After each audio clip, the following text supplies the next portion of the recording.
Akalain mo talong pala ito. Meron ako dito 2 pirasong talong. Balatan ko na lang at ilaga hanggang sa maluto. Pagkaluto, tanggalin ko muna at ilagay sa strainer para makatulo yung excess na tubig at hanggang sa maglamig. Pagkalamig niya, ilagay ko na rin sa bowl at durugin. Gamitan ko lang siya ng tinidor. Pagkatapos yan, lagyan ko ng tuna, sibuyas.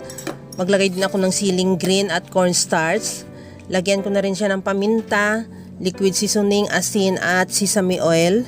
Ihalo lang hanggang sa mag-combine yung lahat nating ingredients at saka natin yan prituhin. Maglagay ng mantika sa kawali, painitin at iprito na natin yung ating eggplant mixture. Gamitan ko lang 1/4 cup scoop at antayin na mag-brown yung kabilang side hanggang sa maluto at tanggalin. At ready to serve na yan yung ating masarap na eggplant patties. Mga kalasa, huwag kalimutan mag-follow and thank you for watching.